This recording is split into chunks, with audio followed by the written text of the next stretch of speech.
আসসালামু আলাইকুম। আজকে আমি এখানে যে রেসিপিটা শেয়ার করব সেটা হচ্ছে মিষ্টি দই। আর এই মিষ্টি দইটাকে আমি জমিয়েছি সাথে মিষ্টি দিয়ে। তো চলুন রেসিপিটা শুরু করা যাক।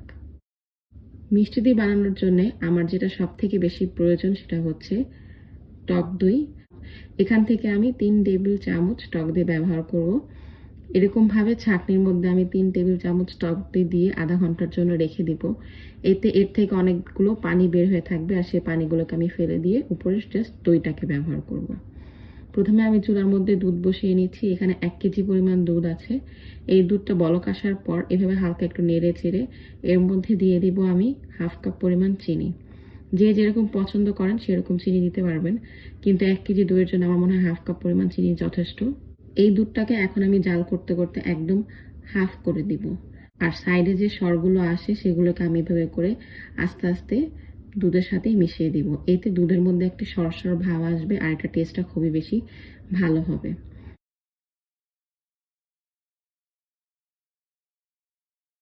তো দেখতেই পাচ্ছেন দুধটা একদম হাফ হয়ে গেছে আর এটা কালারটা অনেকটা চেঞ্জ হয়ে গেছে।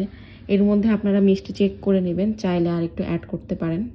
আমার এটা এখন রেডি হয়ে গেছে। তো আমি এখন এটাকে নামিয়ে কুসুম গরম হওয়া পর্যন্ত অপেক্ষা করব। এরকম গরম হবে যাতে আমি একটা আঙ্গুল ডুবিয়ে রাখতে পারবো, কিন্তু দুধটা গরম থাকবে। তো দেখুন এখানে যে আমি দইটা ছাঁকতে দিয়ে রেখেছিলাম, এখান থেকে কতগুলো পানি বের হয়েছে। আমি এখন পানিটাকে ফেলে জাস্ট দইটাকে নিয়ে নিব। এই যে দুধটা যে আছে সেটাকে আমি ভালো করে নেড়ে চেড়ে সব সরগুলোকে একটু ভেঙে ভেঙে মিশিয়ে দিব। আর এখন আমি যে দইটা রেখেছিলাম সেটাকে ভালো করে ফেটে নিব, যাতে দইয়ের সাথে মিশানোর পর এটা খুব সুন্দরভাবে মিশে যায়। এখন আমি পুরোটা এটার মধ্যে দিয়ে ভালো করে মিক্স করে নিব। ভালোভাবে মিক্স করে নিতে হবে যাতে দইটা পুরো দুধের সাথে মিশে যায়। তা আমার এখন মিক্স করা হয়ে গেছে। আজকে আমি এই মাটির হাঁড়িতে বানাবো আর সাথে প্রিচে করেও যাতে পরিবেশন করা যায় আমি সেভাবে একবারে করে এটাকে সেট করে নিব। প্রথমে আমি একটা মিষ্টি দিয়ে নিচ্ছি আর এখন আমি এর মধ্যে দিয়ে দিব পরিমাণ মতো দুধ। তো দেওয়ার পরে আমার এগুলো সব রেডি হয়ে গেছে। এখন আমি এটা বানাবো আজকে ওভেনের মধ্যে। এই প্রিচগুলো আমি ওভেনে দিয়ে বানাচ্ছি। আমি ওভেনটাকে 10 মিনিটের জন্য প্রিহিট করেছি। এরপরে ওভেনটাকে অফ করে জাস্ট এটাকে ভিতরে রেখে দিয়েছি।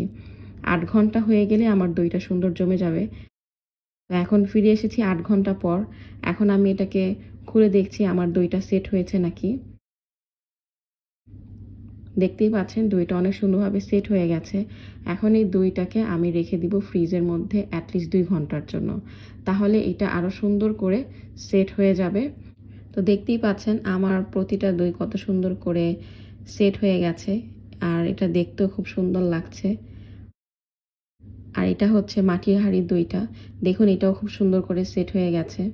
তো এভাবে করে যদি মিষ্টি দিয়ে করা হয় আমার কাছে মনে হয় যে মেহমানকে দিতেও এটা বেশ সুন্দর লাগে, এবং এভাবে করে মিষ্টির সাথে দই খেতেও আমার কাছে আসলে খুব বেশি ভালো লাগে। তো আপনাদের কাছে কেমন লেগেছে আমার এই ভিডিওটা জানাবেন। আর যদি আমার এই ভিডিওটা আপনাদের কাছে ভালো লেগে থাকে তাহলে আমাকে একটা থামস আপ দিবেন এবং সাবস্ক্রাইব করবেন। ধন্যবাদ।